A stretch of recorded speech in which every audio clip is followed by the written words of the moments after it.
Meus amigos, antes dos Power Rangers virarem esse fenômeno global que começou nos anos 90, mas que até hoje tá saindo uma temporada atrás da outra, existe um episódio que quase ninguém viu, pra não dizer 99,9% das pessoas. É um episódio secreto, escondido, esquisito e completamente diferente do que a gente conhece hoje. Nesse episódio perdido, o Zordon tinha outro nome, a Trini não era a atriz que a gente conhece, era outra personagem, os Zords se chamavam droids e o uniforme dos capangas da Rita parecia fantasia de loja de R$1,99. E pasmem, tá? Nesse episódio escondido, simplesmente os Rangers se transformavam em dinossauros. Exatamente. Parece mentira, né? Mas esse é um episódio esquecido e bizarro que deu início a uma das maiores franquias da história do entretenimento, que é os Power Rangers. Esse episódio é bizarro. E os segredos que tem por trás dele é um negócio completamente assustador e a gente vai ver tudo isso no vídeo de hoje.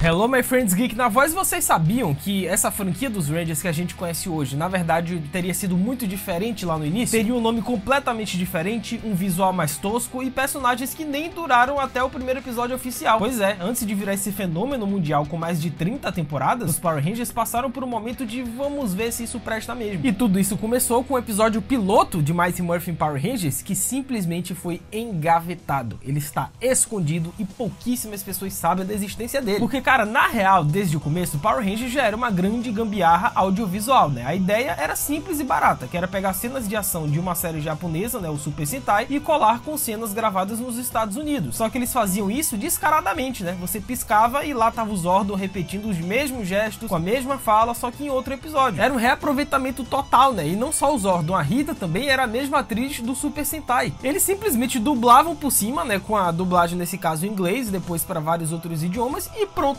Como se fosse algo original, mas na verdade não era. E convenhamos, né? Isso deu muito certo, cara. Não dá pra dizer que não deu, porque deu muito, foi um fenômeno nos anos 90. Mas a partir da terceira temporada, né, com a chegada do vilão Lord Zed, aí sim trouxeram uma atriz americana pra viver a Rita, né? Já tinham mais verba, a série estava bombando e os tempos de puxadinho estavam ficando pra trás. Só que antes disso tudo decolar, antes da franquia dos Power Rangers ser esse sucesso, lá nos anos 90, a produção decidiu fazer um teste, né? O famoso episódio piloto de Mighty Morphin Power Rangers, né? A Saban decidiu fazer isso, pra ver se iria dar certo, né? Isso daí é algo completamente comum. O que é um episódio piloto? Basicamente é um vamos ver no que vai dar, né? Eles gravam um episódio só pra mostrar pros chefões das emissoras e ver se isso realmente vai funcionar ou não. Se eles aprovarem e gostarem do que viram naquele episódio piloto, eles dão a aprovação pra poder seguir com o resto. Esse episódio piloto ele ficou escondido por muitos anos e ele só foi ao ar no episódio comemorativo de 300 episódios da franquia. Sendo que aqui no Brasil esse episódio, obviamente, né, oficialmente ele nunca foi exibido. Acontece que o episódio é conhecido como Mighty Morphin Power Rangers Unaired Pilot. Ele foi dirigido, né, por Adrian Kerr e produzido pela Rain Saban e Chuck Levy. E esse episódio nunca foi exibido na televisão durante a estreia da série. Ele ficou engavetado por anos e só foi mostrado ao público no especial The Lost Episode, lançado em VHS nos Estados Unidos em 99 como parte da celebração dos 300 episódios da franquia. E a primeira grande diferença que a gente nota nesse episódio piloto é a ausência da Trini, porque era outra atriz, era outra personagem. Nesse caso temos a Audrey Dubbles,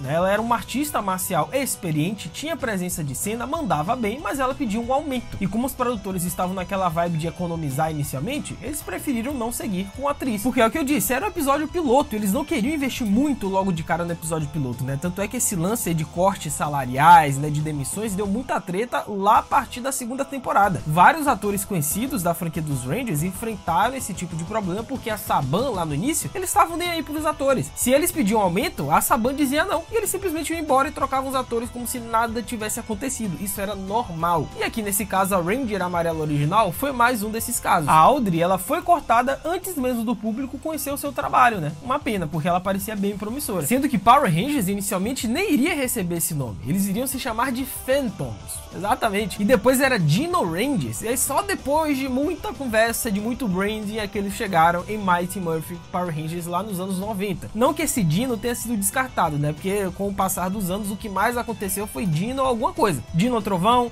Dino Furry, tudo Dino. Sendo que os Zords iriam se chamar de Droids e o Zordon iria se chamar de Zoltar. Olha que coisa, nada a ver, já imaginou se o Zordon fosse Zoltar? E outra coisa bem maluca no episódio perdido é que os Rangers, quando morfavam, se transformavam literalmente em dinossauros. Pois é, nada de capacete colorido e espada de raio, né? Era tipo um cosplay de Jurassic Park versão feira de ciência. E mano, do nada assim, eles se transformam em dinossauros e eles começam a virar tipo uns bichos de borracha pulando em cena, cara. É o que eu disse, é um episódio piloto, é um episódio que obviamente eles tiveram que mudar muita coisa, né, depois que saiu o resultado oficial. Só que não tem como negar que esse episódio tem alguns elementos bem bizarros, cara. E algo bem interessante é a voadora no like aí embaixo. Aproveita que temos muito ainda que comentar desse episódio perdido. Deixa a voadora no like, se inscreve no canal, ativa o sininho, segue o Geek no Insta, @LucasMGeek. A gente vai trocar essa ideia sobre os Rangers e diversas outras séries e franquias. Faz tudo isso que é nóis.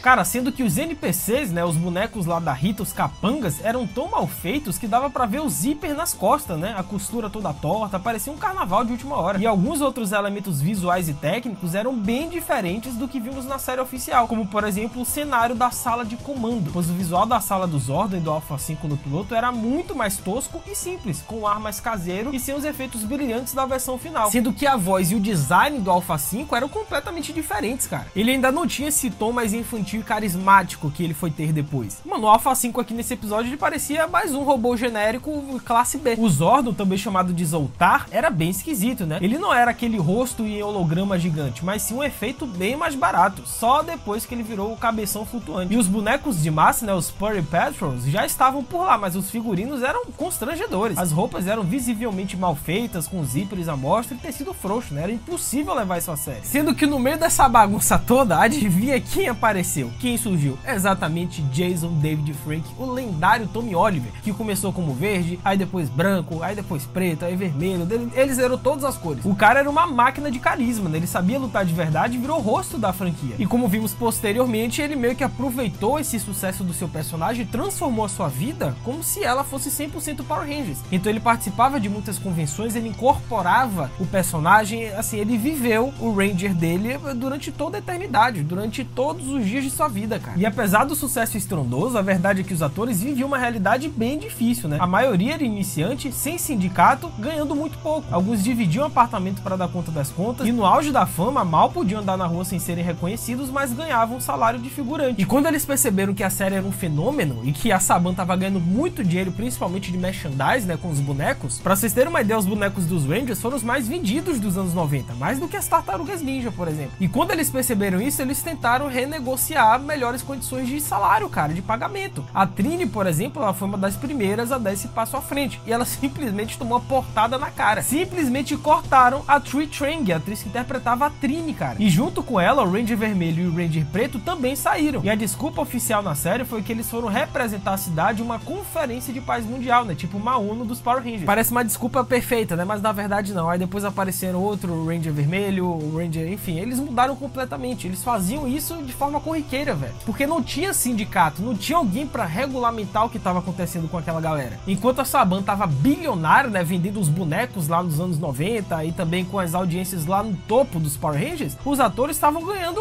mixaria, cara. Papo de cheque de $600 por episódio. E só dois ficaram, né? Que foi o Ranger Azul, Billy e a Kimberly. Mas nem isso durou muito, né? Porque a Amy saiu pouco tempo depois pra tentar novos papéis. Já a Yo se aguentou até a 4ª temporada, né? Mesmo enfrentando um ambiente bem tóxico nos bastidores. Ele revelou-nos depois que sofria homofobia quase diariamente durante as gravações e só saiu porque não aguentava mais. E de todos esses, quem realmente ficou e perpetuou durante vários anos e várias temporadas é o lendário Jason David Frank, que, como eu falei, ele transformou a sua vida como se realmente fosse um Power Ranger, cara. Ele se tornou o rosto da franquia. E, cara, esse episódio piloto perdido é quase um portal pro multiverso dos Power Rangers, né? Ele mostra como tudo poderia ter sido diferente. Ele é bizarro, é tosco, é engraçado e meio constrangedor, mas também é uma aula sobre como uma ideia meio doida, quando colocada em prática com criatividade e um monte de fita VHS japonesa, pode virar um fenômeno mundial. E mais do que isso, mostra que por trás de toda a produção de sucesso tem muito perrengue, muita gambiarra e principalmente muita gente que se esforçou demais, mesmo sem ganhar o reconhecimento que merecia na época. E uma vez que a bagunça do piloto foi resolvida, o elenco definido e o formato consolidado, os Power Rangers virou aquele tipo de sucesso que nem os próprios criadores sabiam que estava prestes a viver. A partir dali, foi só pra frente, né? Claro que teve muita substituição no elenco, contrato vencendo, ator saindo e entrando, mas nada disso foi suficiente para frear o fenômeno. O sucesso explodiu inicialmente nos Estados Unidos, é claro, e com o passar do tempo simplesmente ecoou em vários outros países ao redor do mundo, especialmente aqui no Brasil. Os brasileiros, cara, assim, são disparados, sei lá, top 3 maiores fãs de Power Rangers que existe no planeta Terra. Talvez só percam pros americanos. Talvez. Os picos de audiência que as temporadas dos Rangers chegavam aqui no Brasil, nas emissoras, né, seja aberta ou fechada, era um negócio gigantesco. Todo mundo queria ter os Power Rangers, queria pelo menos uma temporada. E como eu disse aqui no Brasil, né, os heróis desembarcaram pela primeira vez na Fox Kids, né, aquele canal infantil que era pura nostalgia nos anos 90. Só que muita gente acha que a estreia foi direto na Globo, mas não foi. Quem deu o pontapé inicial foi a Fox Kids, cara, aproveitando que a série era um produto da própria Fox. E olha, foi um tesouro muito grande, hein? O sucesso no canal fechado foi tão grande que não demorou muito até a Rede Globo colocar o olho gordo e querer uma fatia desse bolo, né? A série estreou na TV Colosso lá por volta de 95 e o resto é história. Virou febre nas manhãs de sábado e um dos programas mais aguardados pela criançada, mano. A vinheta subia, a galera já largava tudo, nem piscava. E a verdadeira mina de ouro pra Saban, pros produtores e pra franquia como todo, que inclusive foi um dos motivos, né, da galera, dos atores pedirem melhores condições de salário, porque eles viram que estavam ganhando muito dinheiro enquanto eles ganhavam mixaria, é justamente o merchandise, é a venda de bonequinho, de camisa, de objetos dos Power Rangers. Cara,